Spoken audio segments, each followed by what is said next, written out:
Welcome to the 2018 Birch Lecture of the Tectonophysics section of the American Geophysical Union. Now, we are not blessed with a large screen here, so if you can, I advise you to move forward so you can get the rich experience of Carolina's talk. But before she begins, I would like to take a moment to bestow 2 awards being given in addition to Carolina's talk.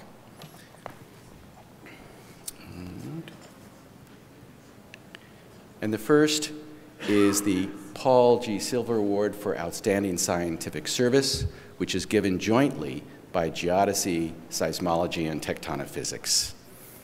And as you see, Harold Tobin is the recipient of the 2018 Silver Award. In his nomination letter, Kalen Wang, who's in the room, wrote, 17 years ago, I attended a small meeting in Tokyo where an international group of scientists discussed how to study megathrust earthquakes with riser drilling technology in the Nankai Trough. There was no shortage of ideas and debates. In the midst of the excitement and confusion, a young man stood up and laid out a plan, which was immediately endorsed by the attendees. That moment was the conception of NanTrosize, the most ambitious ocean drilling initiative ever mounted for earthquake research, and that plan became the strategy followed by NanTrosize over the past 17 years. That young man was Harold Tobin. Today, after 11 drilling and instrumentation expeditions, NanTrosize has built a seafloor borehole transect and monitoring network, generating a huge body of data. The final phase of drilling into the megathrust itself is now in progress. A generation of young scientists grew up with and fed on NanTrosize, studying great earthquakes and tsunamis in new ways. Skilled researchers, Harold Tobin and Paul Silver, created opportunities to advance the science by creating rich and unprecedented data streams. So it is fitting that Harold receives this award for outstanding scientific service in Paul's name. And if that were not enough, Harold was recently appointed director of the Pacific Northwest Seismic Network, whose stations are shared with the Plate Boundary Observatory, which was conceived, advocated, and brought to life by Paul Silver. Their accomplishments and passions are now joined. So now I would like to welcome Harold to the stage. And Natalie.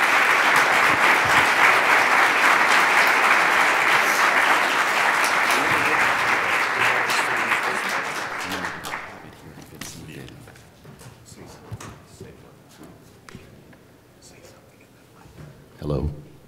Okay, we're good. Now I would like to introduce Natalie Valette-Silver to bestow the medal, the award, to Harold.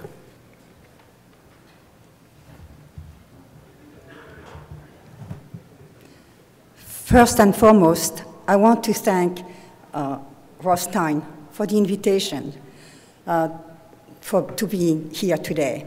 For me, it's a very special AGU, since I met Paul for the first time at the AGU in San Francisco 40 years ago. So today is a special anniversary, and it means a lot to be able to give an award in his name.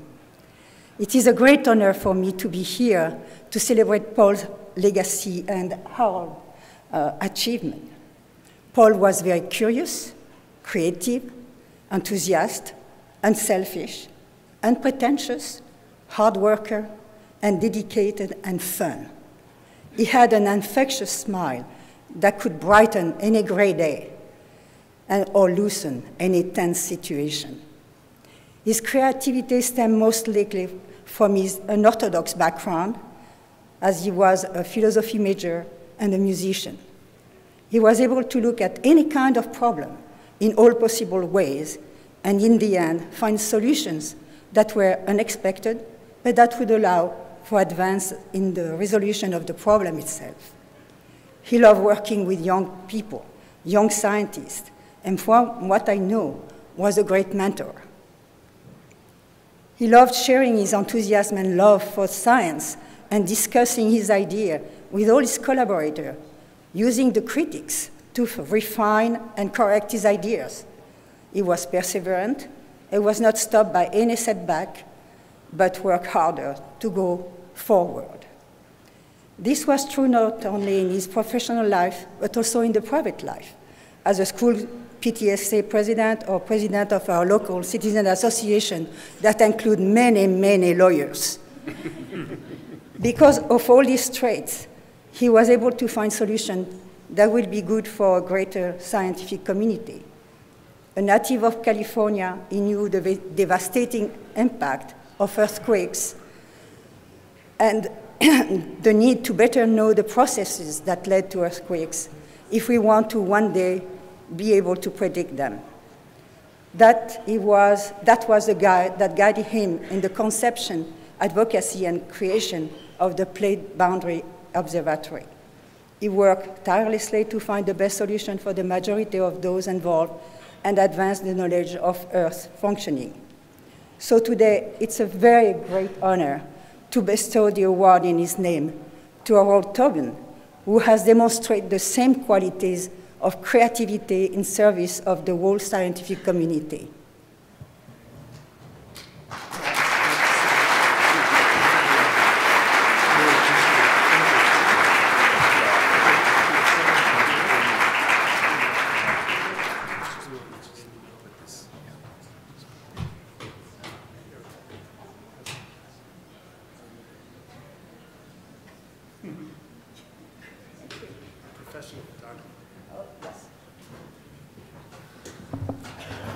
Okay, well, thank you very much, Ross, and especially to Natalie for that moving remembrance of Paul as well.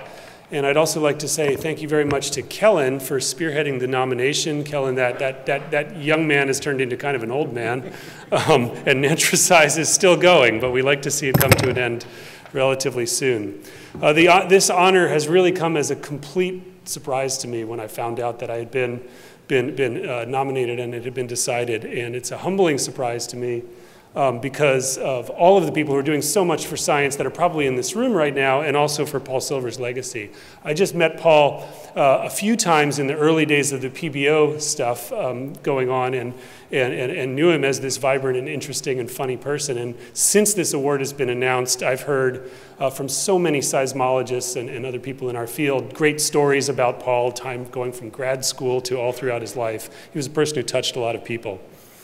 I want to say this is a Service to Science Award, and I learned early on in grad school from my own advisor, Casey Moore, that going for something big with a big diverse team just made for the most exciting and fun science compared to working individually on all our own PI projects. So I took his advice to heart, and it's made a rich and rewarding career path for me, I think, to try to follow that lead. I've been really, really lucky, incredibly lucky, to get to be the sort of head cheerleader for the more than 120 colleagues who've been part of Nantricize. Many more than I can name here, but I do want to thank some people. So this is the Academy Awards part of this thing, and I'll get some of the names, but I'm really grateful to Gaku Kimura and Greg Moore, Masa Kinoshita, Mike Underwood and Ichi Araki, Lisa McNeil and Mickey Strasser, Kiyoshi Suyahiro, and above all, my kind of main collaborator and partner in crime in recent years, Damian Safer. Besides Casey, early on in my career, sort of setting me on my path, Mark Brandon, my undergrad advisor, Eli Silver at Santa Cruz, all got me started in subduction zone research, and it's been just an incredible field to be in, and it just keeps getting bigger and more exciting as time goes by. I've been very lucky to work with and learn from so many others, and I thank all of you. Many of you are in the room here.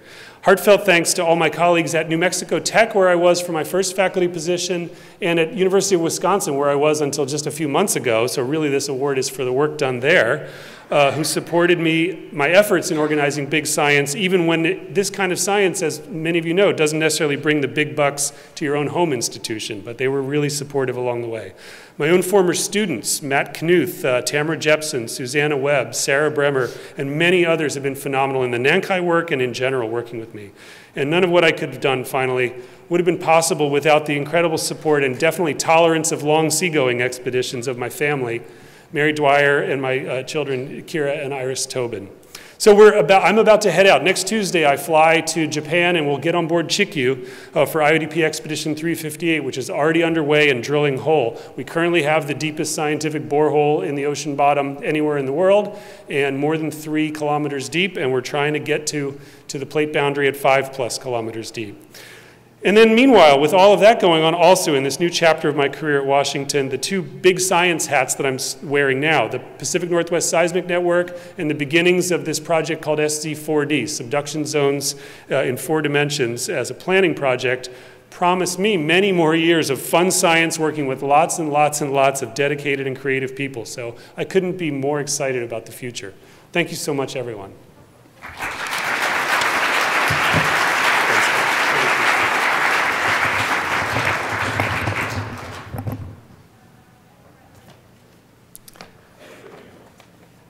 Borrowing a bit from the nomination letter by Jean-Philippe Abouac for Ilona van Dinter, Ilona is being honored for bridging the yawning gap between geodynamic and seismic cycling modeling. Geodynamic modeling simulates large-scale tectonics driven by density distributions within the lithosphere and mantle. Inertial effects and elasticity are ignored. Deformation is assumed quasi-static, governed by the viscoplastic properties of the medium. These models aim to simulate long-term behavior and large distances, and therefore use finite strains.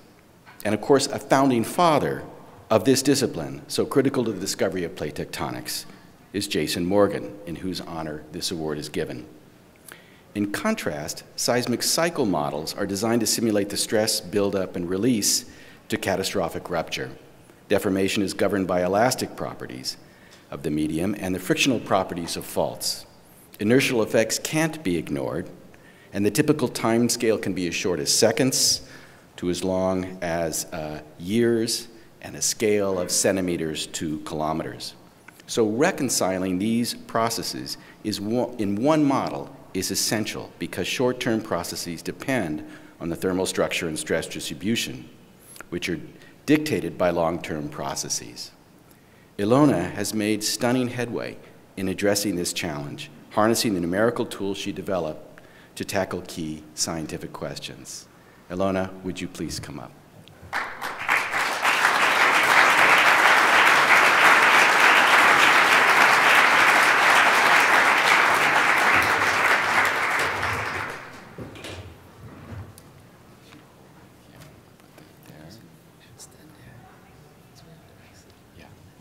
The exit side.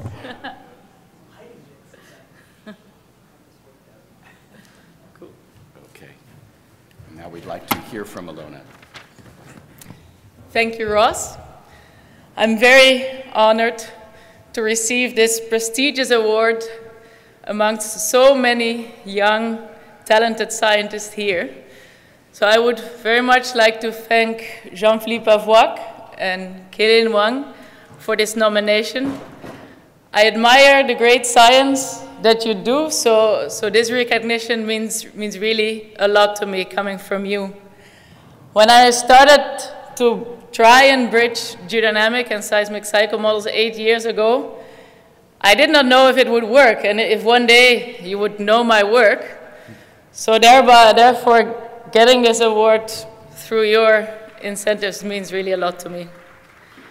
I would also like to thank those that helped me build this bridge, starting with Francesca Funicello. She showed me how to be a successful scientist and raise a family at the same time through strength and optimism, also in difficult situations. Then Taras Geria, Martin May, and Louis Dalguer fueled my PhD developments. I'm particularly thankful to Taras Geria, who has extensive knowledge of anything geodynamic and beyond, and with his amazing and never-ending enthusiasm, always finds a way to keep you going and steer you. That's amazing. Afterwards, Andreas Fiechner gave me unconditional support to sort of start my own group while raising my family with 2 young boys, Bastian and Arthur, and then always being there and always being unconditional giving unconditional support, while being every day a great, amazing scientist and a very great person. So I'm very thankful that I've been able to work with all these great people, but I would also like to thank my bright students. They helped me strengthen and apply this bridge to see and show its potential. And finally, also my husband, Bram. He always been there to provide eternal support. Without him, I could not have done all this. So now that we are back in Utrecht, I look very much forward to keep contributing to this great community. And I would like to thank you all for being so open and stimulating. I look forward to the science we can do together. Thank you very much.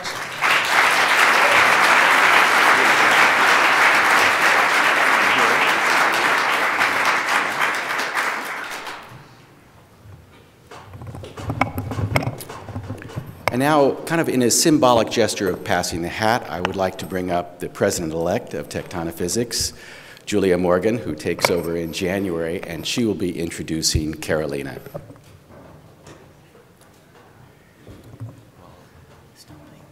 Okay. Thank you, Ross.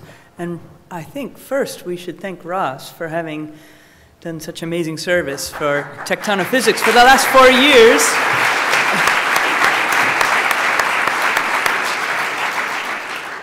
But at this point, I would like to introduce our 2018 Birch lecturer, Carolina Lithgow-Bertoloni. Carolina is known for doing some rather incredible work that has provided understanding about the geodynamics of the Earth's interior and how this is manifest and expressed at the surface of the Earth. And we're coming to understand over this type of study, both through numerical simulations and through experimental work, that the two are tightly coupled. And I know when I teach introductory geology, I have to remind students that you cannot simply look at the Earth's surface. You actually have to understand what is driving it at depth and is responsible for the features you see at the surface. So Carolina will inform us a little bit more about that. But let me tell you a little bit about her background. She did her Bachelor of Science at the University of Puerto Rico, Mayagüez, and then did a PhD at UC Berkeley.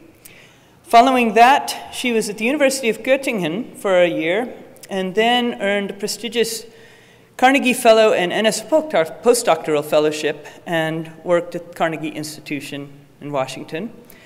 She moved from that to an assistant professorship and then ultimately to associate professorship at the University of Michigan, and she was there from 1997 to 2007, when she was seduced over the Atlantic Ocean to the University College of London.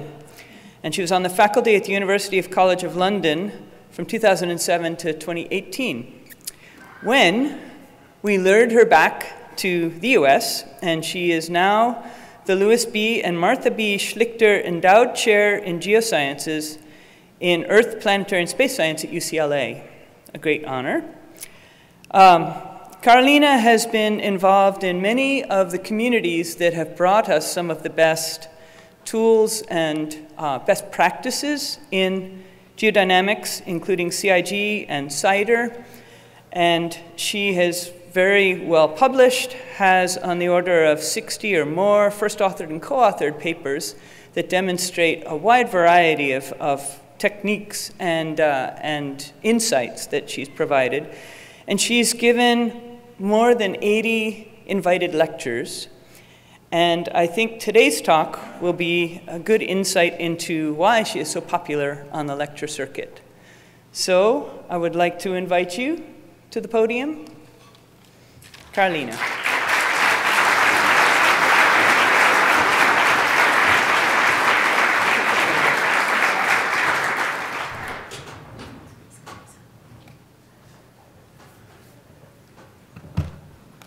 Carolina, thank you. Let's turn it. Okay. So we'll that. And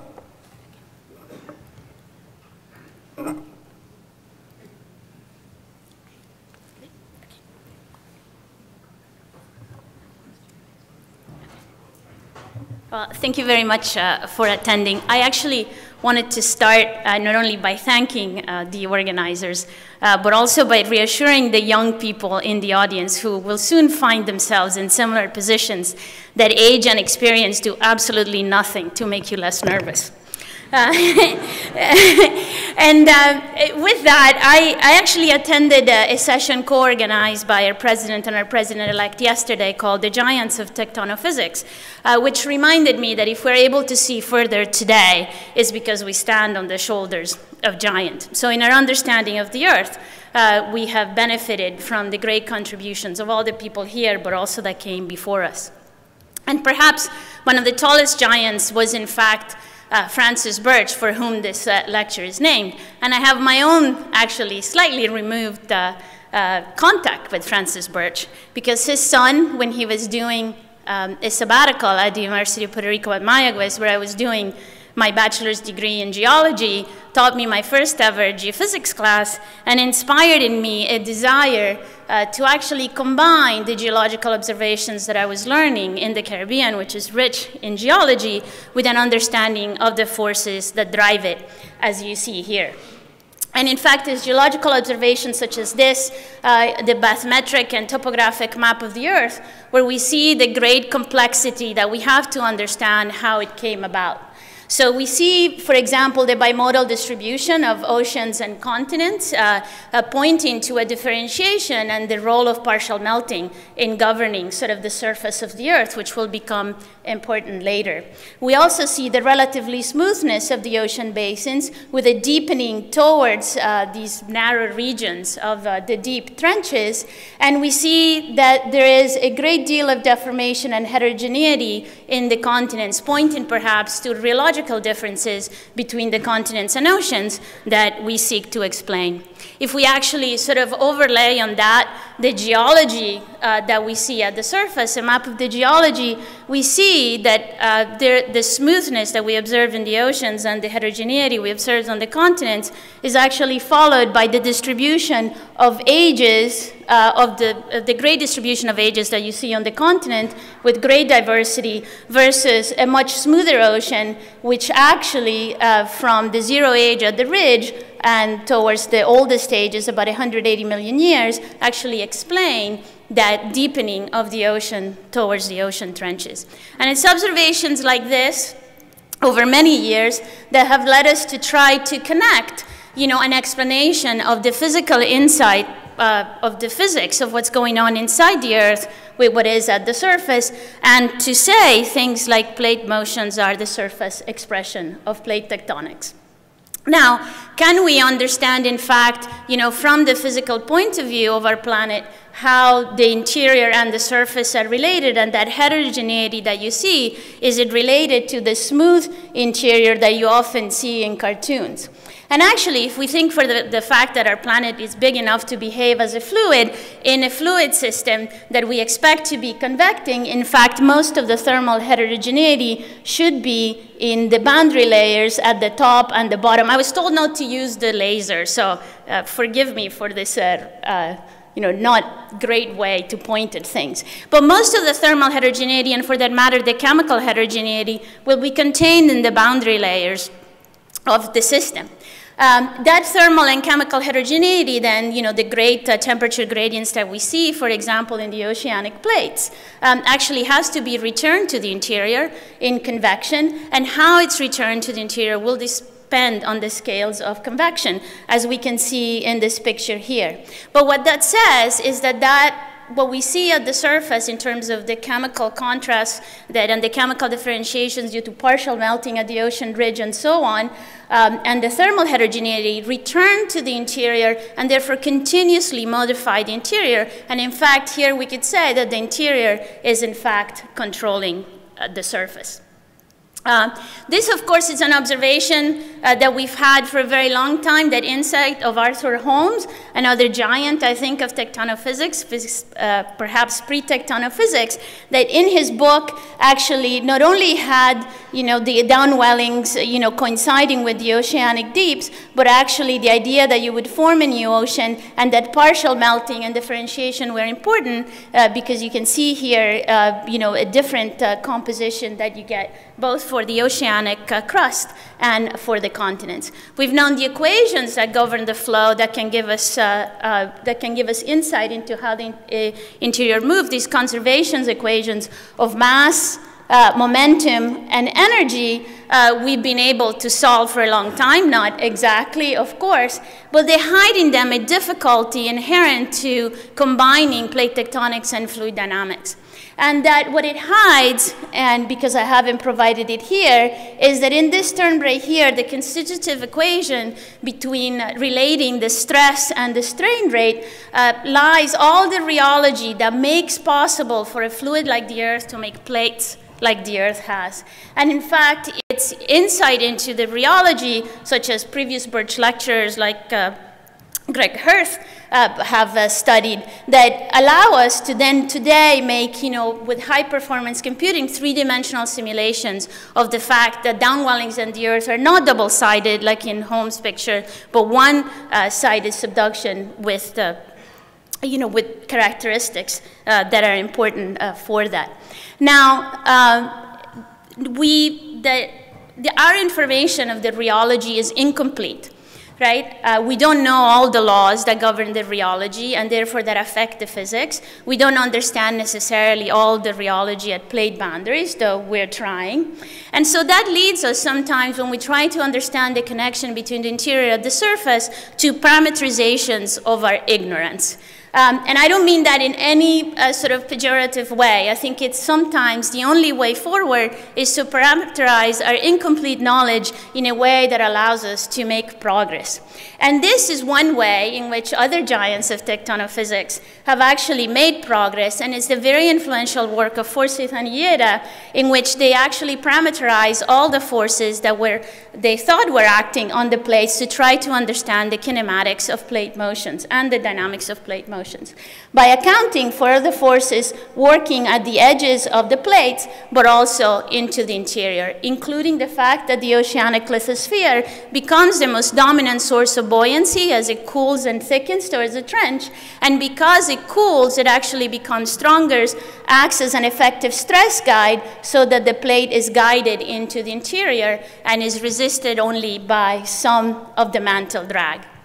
Now, one could choose to see this picture and one in which the surface has very little to do with the interior because the return flow is limited and because the forces are all in that top thermal boundary layer. I think I did have that opinion at one point, but I've actually changed my mind. And I think that actually I choose to see it as the first step in trying to connect the fluid dynamics of the interior with the surface in a way that was possible at the time. And it also shows that using geological observations, sensulato, you can actually understand a lot about the interior system, both by taking into account the ages of the ocean, the presence of continents and so on, the seismicity in the Earth, the geophysical observation, and the position of the trenches. And is in fact trying to use the richness of the geological record, the ages of the ocean, and therefore the change in density of the oceanic plates. That brings me to the next step in my journey when I went to Berkeley. And Mark Richards, who had just arrived, I was doing my PhD there, wanted very much to combine his amazing insight on how the Earth works and the fluid dynamics of the interior with geological and tectonic observations, and he thought I would be a good candidate to actually do something like that, to try to combine the richness of geological observations to understand more about the physics of the Earth's interior. And so that's how we started, and we started by doing global tectonic reconstructions, taking off from the pioneering work of Gordon and Jurdy, who stuck their neck out there and did global reconstructions when nobody else would, drawing plate boundaries as a function of time and actually giving the poles of rotations that give us the kinematics.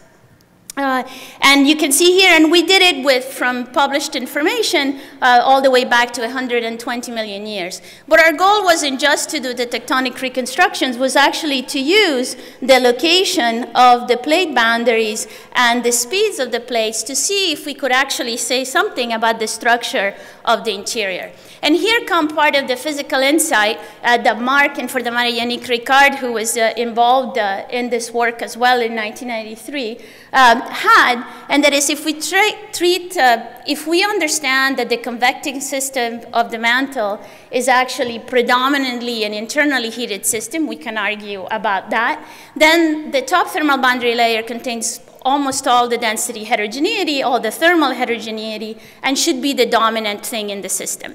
If you also treat slabs not as strong slabs like in Forsyth-Hanuyera, but in their fluid dynamical limit, and you drop them at the trenches, which you know from the tectonic reconstructions, let them sink at their terminal velocities, all of a sudden you can use geological observations to make a three-dimensional map of the density heterogeneity of the interior, which is what the maps on the right show from the surface, from 200 kilometers depth to about 2,400 kilometers depth. And what it shows is that the interior, again, has a controlling influence on the surface, except that they are at the same system, because the lower mantle reflects the predominant northward subduction of the plates in the Pacific Basin, while the upper mantle reflects the westward subduction of the Pacific Plate after 43 million years. So with this information in mind, all of a sudden we have a picture that is both varying in time and not connected necessarily alone to seismology and the pictures from seismology that allows us to say, can we use this density heterogeneity to drive flow, heterogeneity that is informed by the geology, and what can we learn about the plate motions that way? This requires actually a simplification of the equations that I showed you before, and that simplification is something that Brad Hager and Rick O'Connell pioneered in the late 70s and early 80s.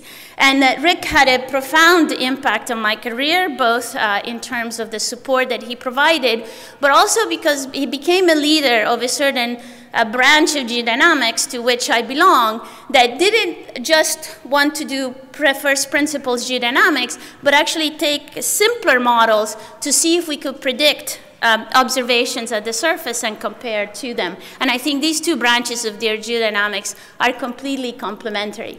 The simplification that you have to do to the equations comes down to the rheology.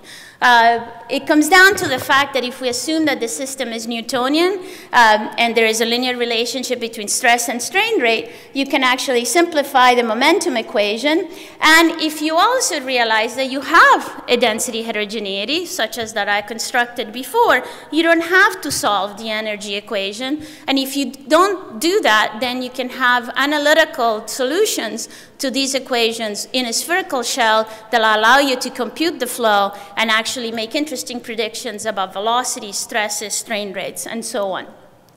And so we did that, and actually taking the slabs and in their fluid dynamical limit as we did, we decided to compute what flow they would induce, and it would be resisted by the viscosity, and what kind of plate motions they would predict.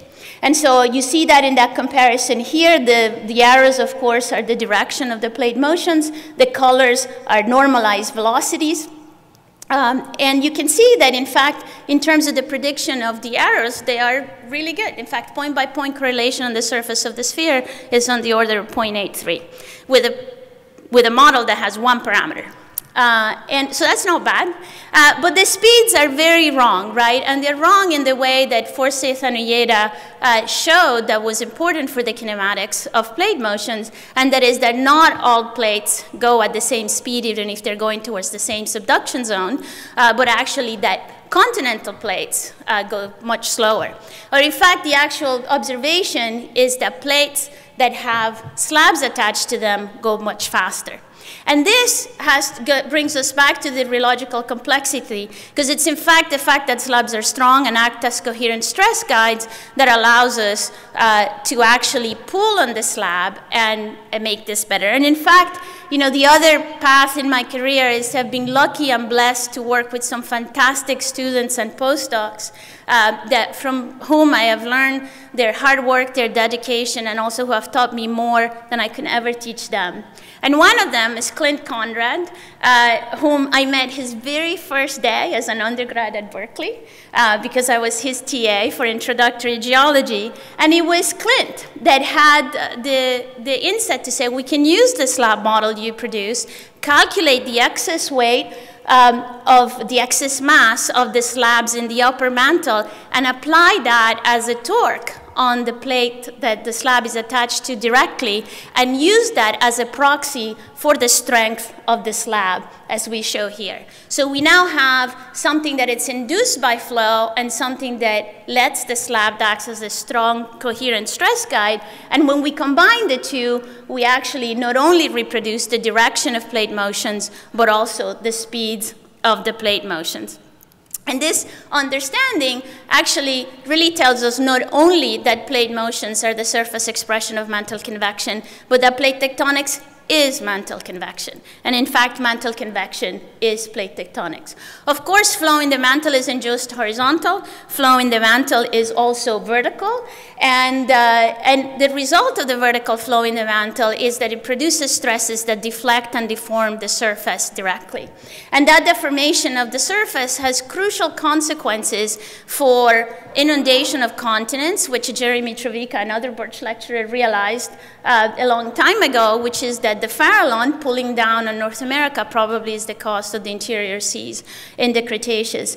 And then Mike Gurness has, you know, advanced that cause greatly by actually revolutionizing our understanding of sedimentary basins, by understanding the effect not only of inundation, but on sedimentation.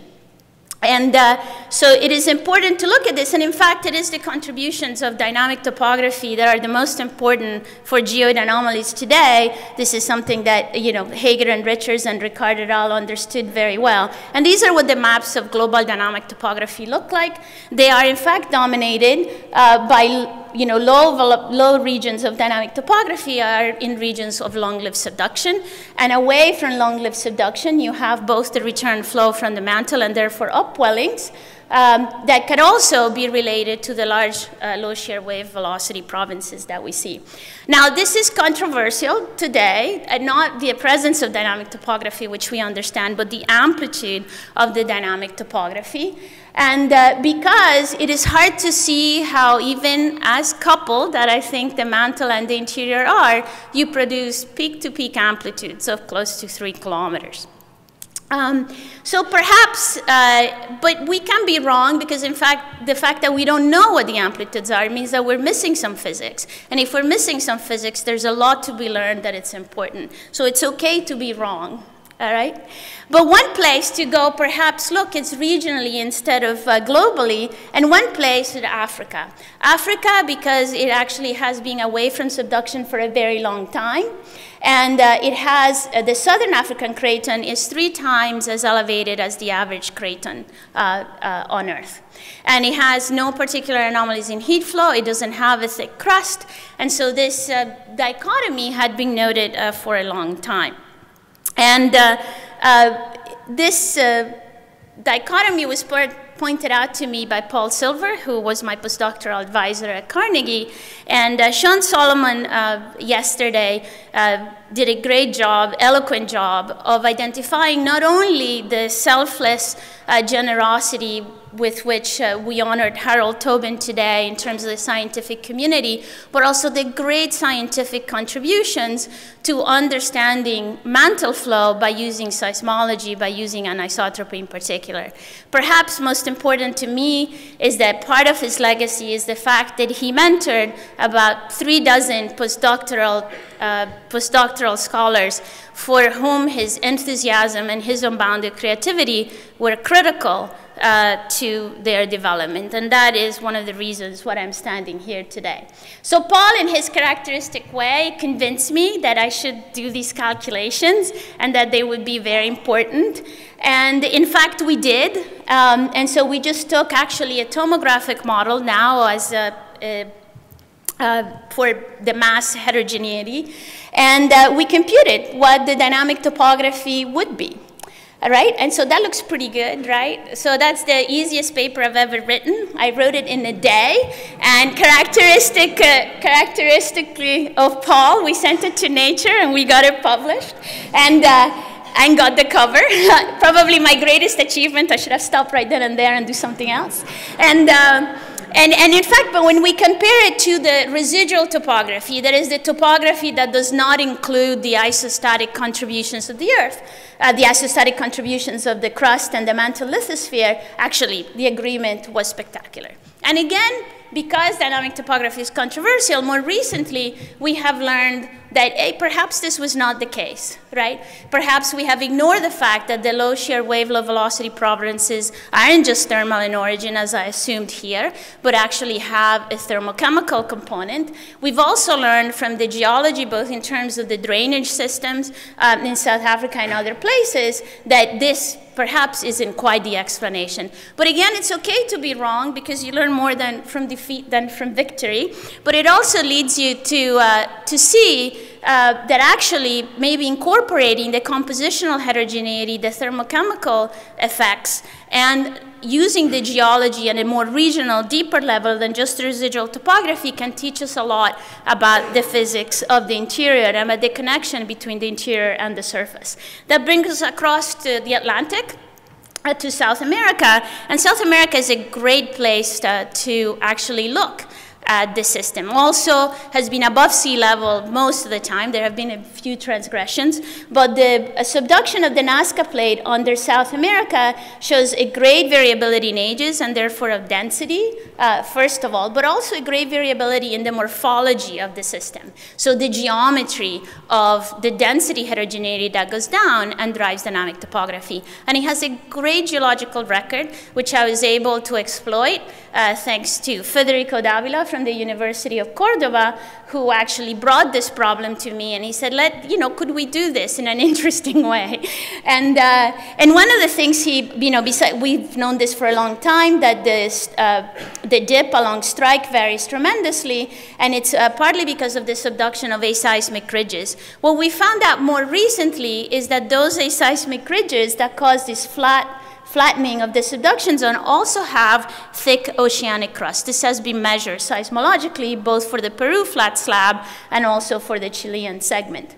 And because there is a greater than average oceanic crust, thicker, in fact, as thick as 20 kilometers for the Chilean ridge, we can think in terms of melting and differentiation now.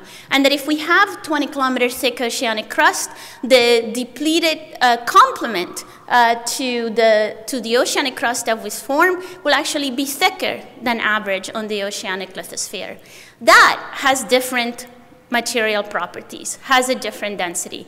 So the total package of the oceanic lithosphere, as it goes down and it has thicker crust, is actually going to be less dense, or at least neutrally buoyant compared to the mantle. So it should excite no flow, and it should give you no dynamic topography. So with Federico, we set out to make a high-resolution model of the Nazca slab embedded in a global model.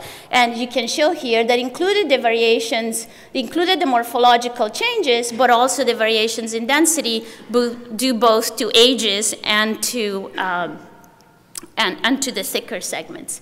And so when we computed the dynamic topography for these two cases, we can see that if we have a normal slab, let's say dipping at 30 degrees, the dynamic topography is very close to the trench. All the inundation that you might get is very close to the trench right here, and it doesn't extend inland. But if we include the segments that have neutral buoyancy, there are regions in which there is no dynamic topography. And any dynamic topography that you see will be towards the interior when the slab dives back down.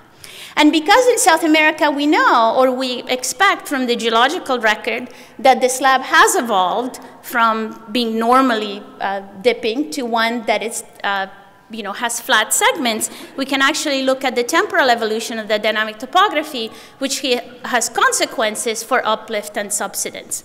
And so I told you that I was lucky with students. In fact, I'm so lucky that I got to work with a student that wasn't mine, that was at Yale. And she fantastically saw an opportunity to look at this temporal evolution with respect to the Peruvian flat slab, where she was also working, measuring shear wave splitting.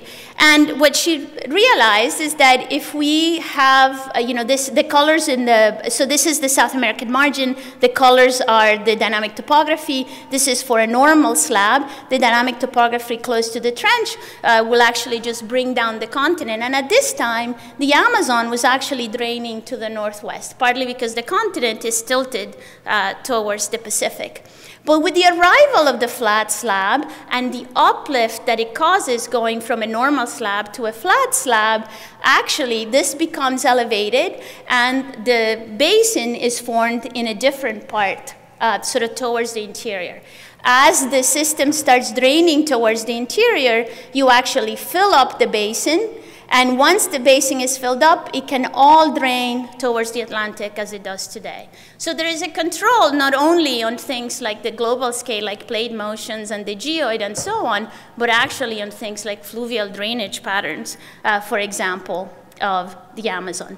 Now, this, the fact that the surface is deflected by the radial stresses produced by mantle flow and therefore, generate topography also makes us think that maybe it also controls deformation at the surface, some of the deformation that we saw in the first image of the continent.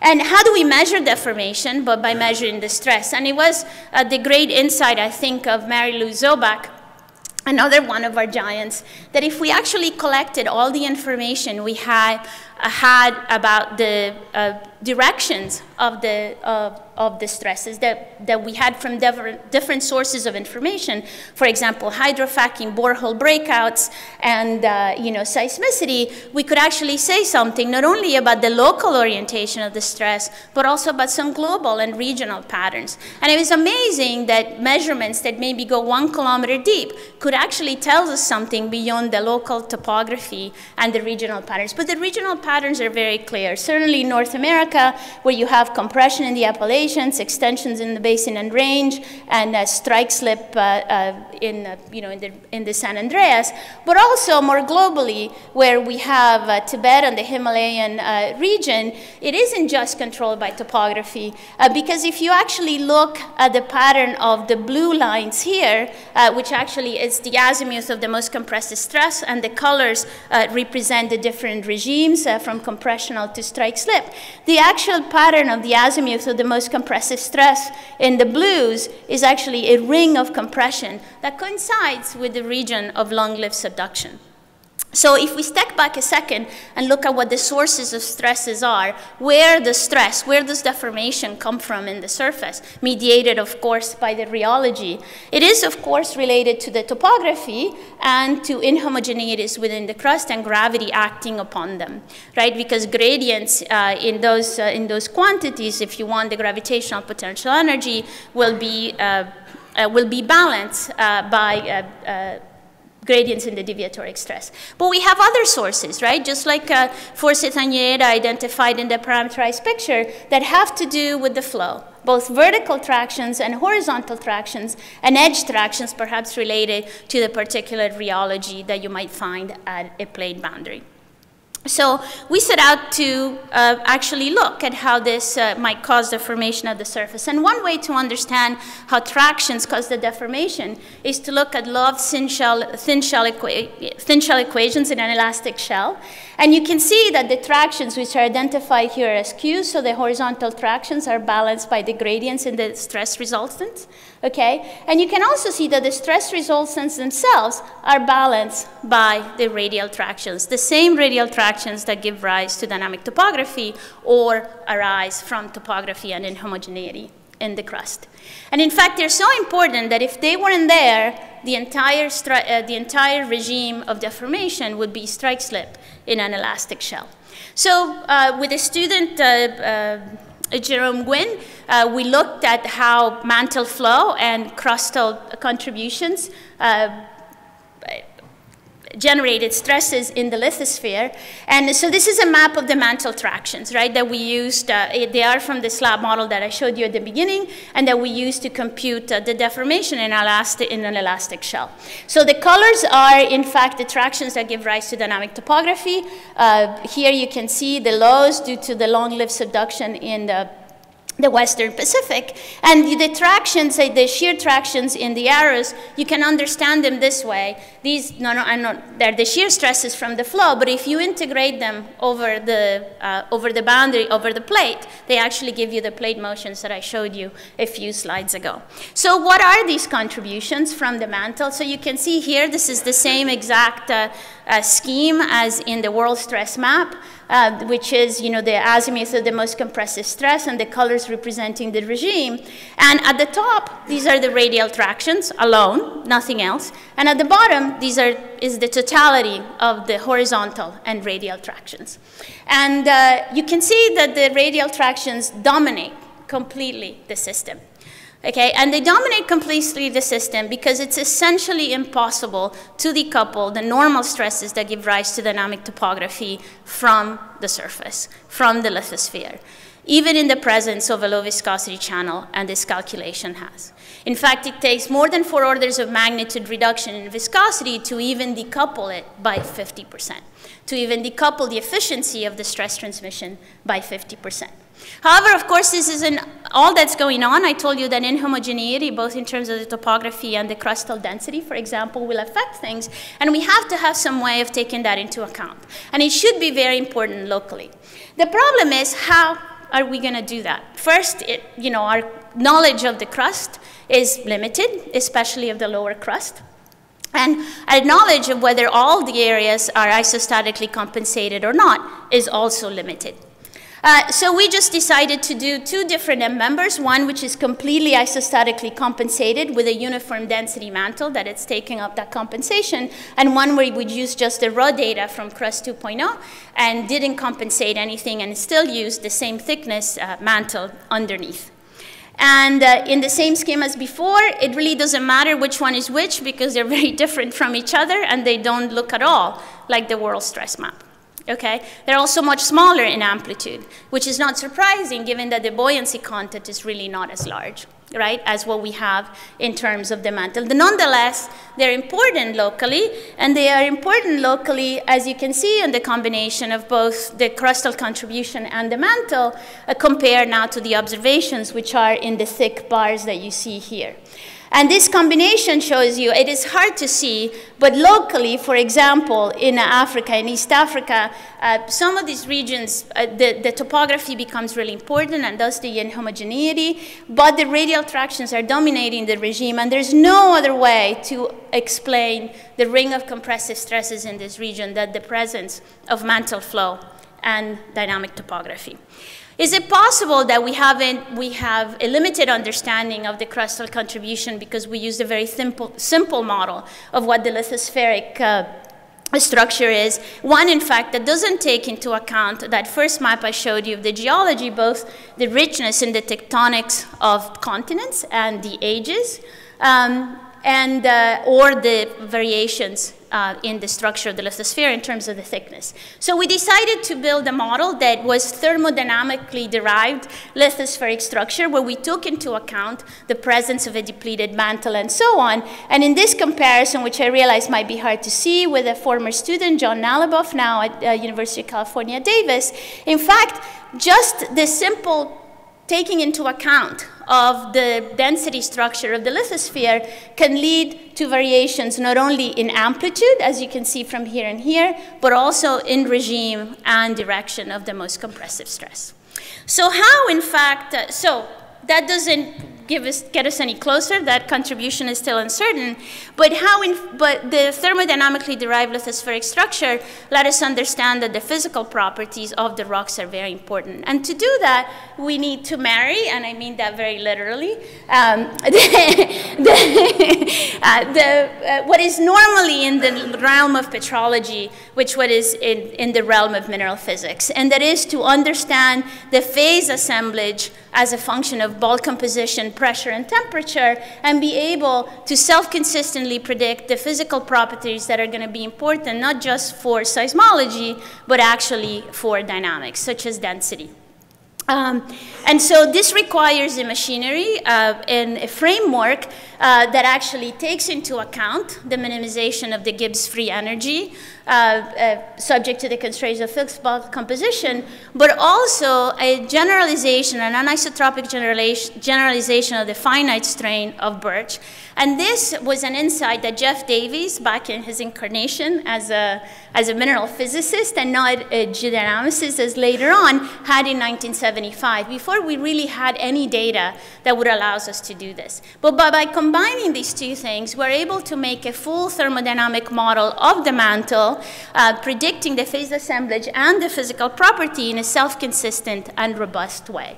The efforts are seen here. So these are phase diagrams as a function of pressure for, say, different compositions. The lines represent the seismic velocities of the different compositions.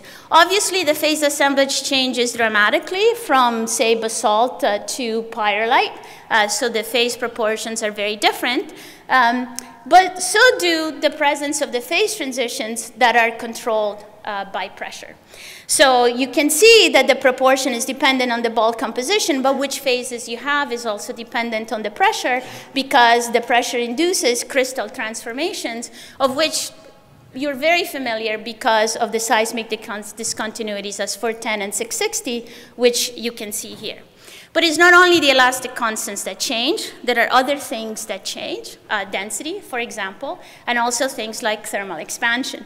So you can see here in this diagram for the top 800 kilometers of the mantle, we have the density of two assemblages, same composition, but at two different adiabats. One that is representative of the slab and one that is representative of a plume.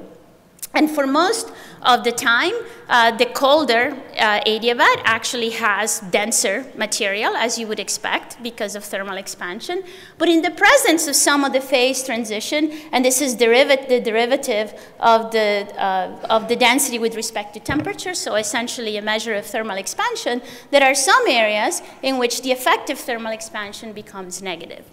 Now, this is extremely important for dynamics and realized early on, because if you have effective negative thermal expansion and a phase transition that produces that, you are going to shut down convection, right? There's going to be no mass transfer at the place where that phase transition has taken place. And this should have an effect in not only into the flow, but also into the sort of thermal evolution characterized by the energy equation down here, where the importance of the phase transitions is outlined in this term right there.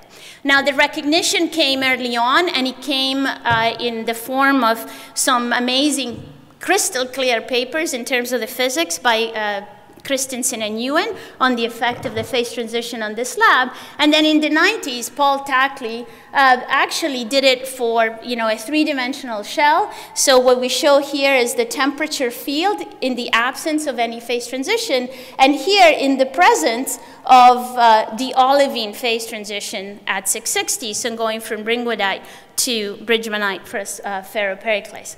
And what you see quite clearly is that it leads to layering that is intermittent and then avalanching. But the mantle, despite the best efforts of geodynamicists, is not made only of olivine, I'm afraid to say, but it has many other phases, and those phases actually contribute dramatically to the thermodynamics, and therefore can lead to other regions of negative thermal expansion or of enhanced positive thermal expansion. And this is shown here. This is a pressure temperature diagram for the top 1,300 kilometers or so of the mantle. And you can see all the phases that are labeled with, between the lines are the boundaries between the phases, and the abbreviations are the phases that are present. And you see contours in the back. And the contours in the back are actually the effective thermal expansivity for that phase assemblage. The reds represent negative. And in fact, the one that you're most familiar with, the 660 kilometer transition, is so sharp and so thin, and in fact so negative that you can't even see it on the diagram. But what you can also see here today's geotherm of 1600K. What you can also see is that the phase assemblage, not unexpectedly for any petrologist in the room, changes dramatically with temperature, not just with pressure, right? And so if you think now, switching gears to the early Earth, which would have been hotter than today, it would have started the mantle in a phase assemblage with strong negative thermal expansion in the transition zone, and therefore leading to layering of the convection, with dramatic consequences for the thermal evolution, which is what I want to end on today. So we set out to make a one-dimensional thermal evolution model of the mantle that included all the thermodynamics that we see here, at least in one dimension, and that could take care of the fact that when you encounter a region of negative thermal expansion, you should layer the convection, and there should be no mass transfer between the upper and the lower mantle. So we did exactly that, and you can see the consequences for the evolution here if you have layering. If you have no layering, right, the mantle cools extremely quickly. So it starts here in the blue regions as the starting potential temperature of 2000 K, and it cools extremely quickly to the temperature of today. When in fact you have layered convection, as in the top here, the upper mantle cools quickly, but the lower mantle does not. The lower mantle, in fact, at first heats up, right, and then it cools down to today. So there should be some consequences to that for the surface and some control of that on the surface. And this is shown here. This is in fact the same pressure temperature diagram, but I have switched the axes on you so that I can say some interesting things. And we have temperature on the x-axis now. The colors are still, is the adiabatic temperature gradient, but it's essentially the thermal expansion, the effective thermal expansion that I showed before. And we start on this black line right here, and we start, that is the geotherm, including all the effects of the phase transitions on it. And it starts in a region of negative thermal expansion. At the bottom, you will see the evolution in terms of the colors right here as a function of time. This is the beginning, and this is the end of the surface heat flow that entails.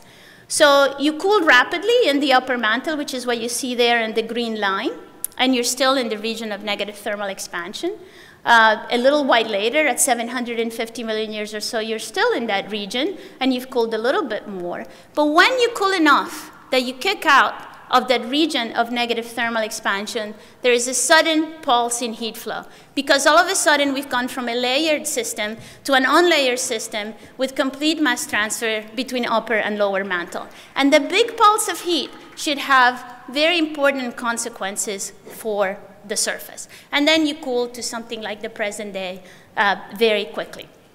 So why is this happening? You could see it in the beginning diagram. It is basically because we go from a garnet-dominated transition zone to a ringwoodite-dominated transition zone as we have it today. You can imagine that the pulses depend on the temperature which you start at, as you can go into regions of different phase assemblages and more regions of negative thermal expansion. Both the number and the timing of the pulses depend on that. But it begs the question that this is an inevitable thing to happen. If the Earth started hotter, the phase assemblage is different. And if the phase assemblage is different, it's going to start in a region that will layer the Earth. And there will be pulses. And in fact, if that's the case, we can speculate about what sorts of things we might see in terms of those pulses. Perhaps pulses of continental accretion, perhaps other things. So we submitted this paper sort of very optimistically to one of the big journals. And because we are masochist. We suggested Dave Stevenson as a reviewer. And, but Dave is always insightful, and he said, we might very well be right, but we had the wrong methods. And so I suppose that's a lot better than being wrong with the wrong methods, but not quite as good as being right with the right methods. And what he pointed out is that perhaps we weren't doing the thermal evolution quite right. That perhaps might be the case. But what we are suggesting will happen.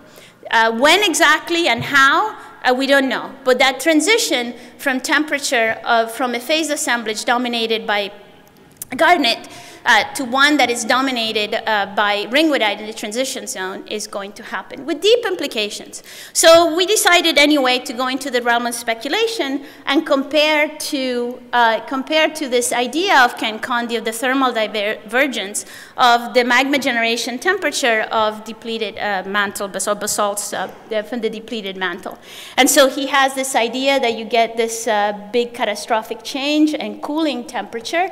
And so we measure the temperature in our system between 100 and 300 kilometers, which should represent all the depth of melting in the Archean, and compare it to his data in the red and the green and his average data. And we too see a catastrophic change as that pulse of heat and as you get mass transfer from the upper to the lower mantle. Regardless of the details of whether we're correct or not, we can speculate further on the control that the interior is now exerting on the surface and the mineralogy as well. Perhaps these are pulses of heat not just related to the continental accretion, but to how we get out of snowball Earth and Huronian glaciations. Perhaps even further to life itself, helping or aiding in the rise of oxygen. Whatever we speculate on, and however right or wrong we may be, there is no question that the surface and the interior are inextricably linked and cannot be studied independent of each other or as a decoupled system. And in fact, is what I like to call, in a different context, the Berkovici theorem, that plate tectonics is mantle convection modified by my corollary that topography and mineralogy are as well. Thank you.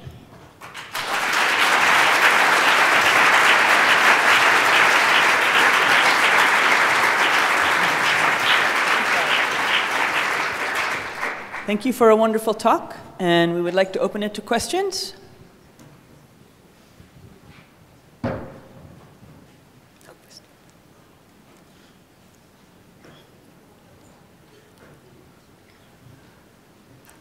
Any questions for Carolina?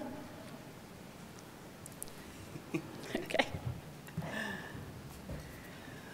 Well, thank you. I think it was a very stimulating talk to show that you cannot escape from the chemistry of the Earth as well. Neither. Okay. Anyone else want to ask a question? There's someone back there. Yes, please. Yes. Shout if you can. That was an excellent talk. That was really fascinating to sort of see that holistic perspective of your work. I guess one question I may have, sort of looking ahead or going forward, what do you see as sort of the next endeavor, or sort of where the, I guess the vision is most useful? For me? Well, I think, you know, one thing I didn't mention is that the tools available to us now, especially computationally, are extraordinary, right? And I think that lets us do things like, you know, things like Mike Gurnes has done, you know, between the coupling of South America and Nazca, for example, the things that Aspect is able to do with the adaptive mesh refinement and all the physics that it's incorporating.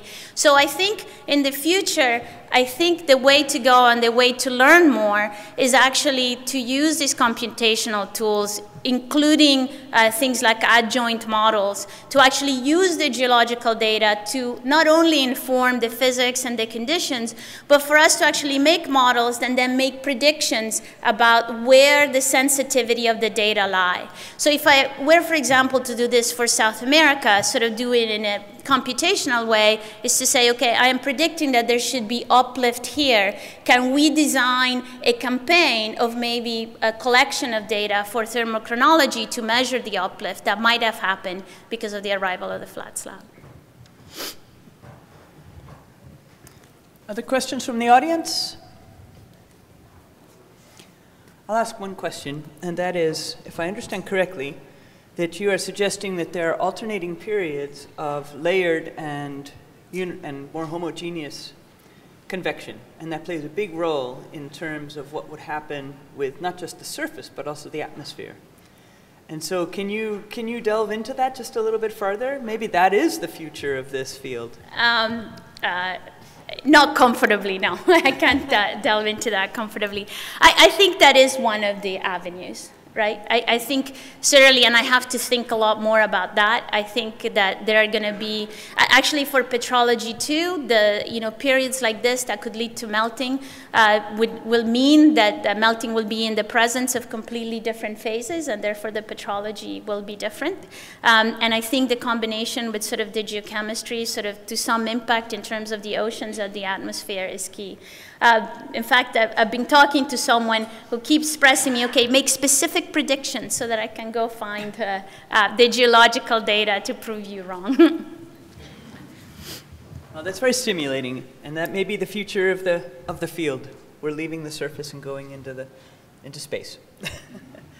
Thank you very much, Carolina, and congratulations to all the award winners, and I hope that everybody enjoys the rest of the meeting.